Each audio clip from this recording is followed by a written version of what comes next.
Olá, meus amores! Hoje nós falaremos sobre a descoberta da lei periódica. Esse é mais um tópico de química e aqui quem fala é a professora Paula Rocha. Bom, naturalmente, você já ouviu falar por aí do Homem de Ferro, não é? Mas quem é este personagem? É, um homem grande com armadura. Sem isso, você é o quê? Gênio bilionário, playboy, filantropo. Menos, muito menos. Mais conhecido como Tony Stark, esse herói é o inventor de uma armadura composta de titânio e ouro. Nas primeiras aventuras deste herói, Stark descobre um novo elemento químico para servir de fonte de energia. As propriedades dos elementos químicos são fontes de inspiração para a criação de diversos heróis das histórias em quadrinhos e cinema. Contudo, esse interesse não é restrito à ficção. Ao longo do tempo, vários cientistas descobriram elementos químicos e estudos sobre eles são realizados até os dias atuais.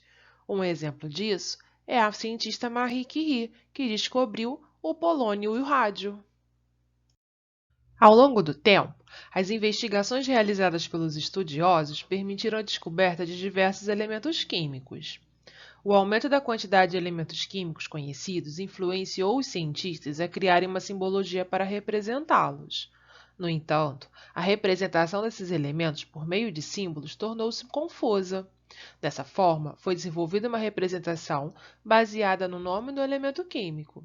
Foi utilizada a primeira letra do nome do elemento em latim e, quando necessário, uma segunda letra identificadora. Ao longo do tempo, vários estudiosos tentaram organizar os elementos químicos a fim de que todas as pessoas pudessem consultá-los, independente de sua nacionalidade. Para isso, adotaram diferentes critérios como suas características e propriedades. Essa organização foi nomeada Tabela Periódica dos Elementos Químicos.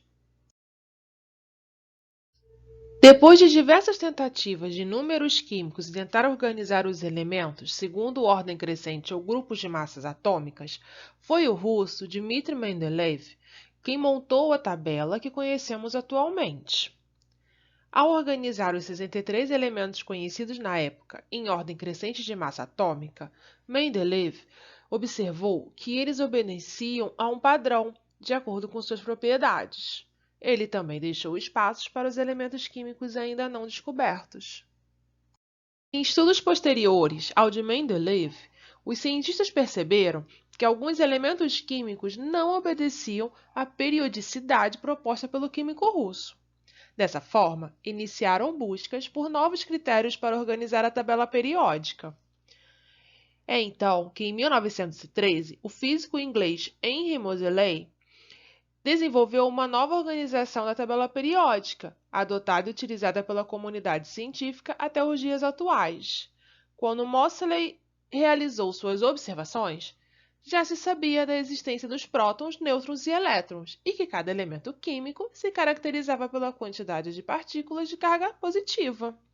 Por isso, Moseley organizou a tabela periódica de acordo com o número atômico dos elementos químicos.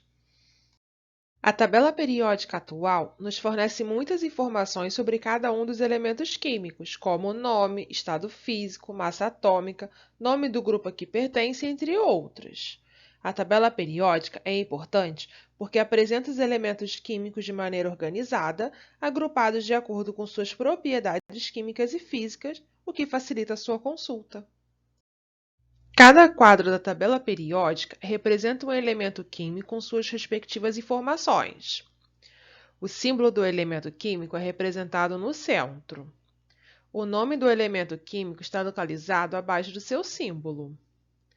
A massa atômica A do elemento químico está localizada na parte inferior, abaixo do nome do elemento químico.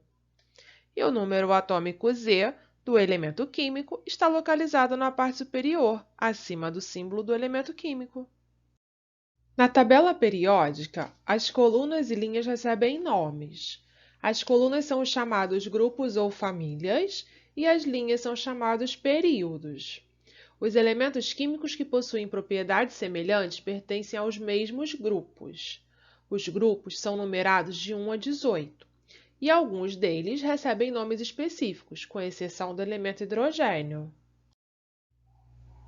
Nos grupos 1, 2 e 13 até 18 estão os elementos que denominamos elementos representativos.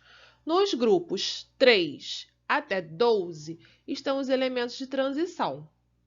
O grupo 1 corresponde aos metais alcalinos, o grupo 2 aos metais alcalino-terrosos, o grupo 16 aos calcogênios, o 17 aos halogênios e o 18 aos gases nobres.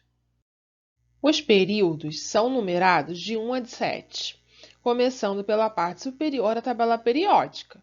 Por exemplo, o período designado por 1 é a linha em que se encontram o hidrogênio e o hélio. O período 3 é a linha em que se localizam sódio e magnésio, entre outros.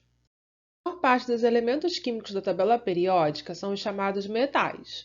Eles se encontram no estado sólido, a temperatura ambiente, com exceção do mercúrio, que se encontra no estado líquido. Os metais possuem propriedades físicas como brilho metálico e alta capacidade de refletir a luz.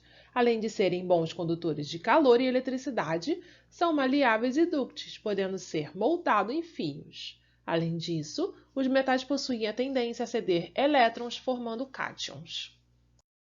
Os não-metais são encontrados nos 3 estados físicos em temperatura ambiente, como, por exemplo, o oxigênio no estado gasoso, o bromo no estado líquido e o enxofre no estado sólido. Entre as propriedades dos não-metais, podemos destacar que eles não conduzem eletricidade, com exceção do carbono na sua forma de grafite, e não são maleáveis nem dúcteis. Os elementos do grupo 18 são os chamados gases nobres. Eles são pouco abundantes na natureza, além de ser muito estáveis, não reagindo facilmente com outros elementos químicos. Por hoje é só, pessoal. Tchau, tchau e até a próxima!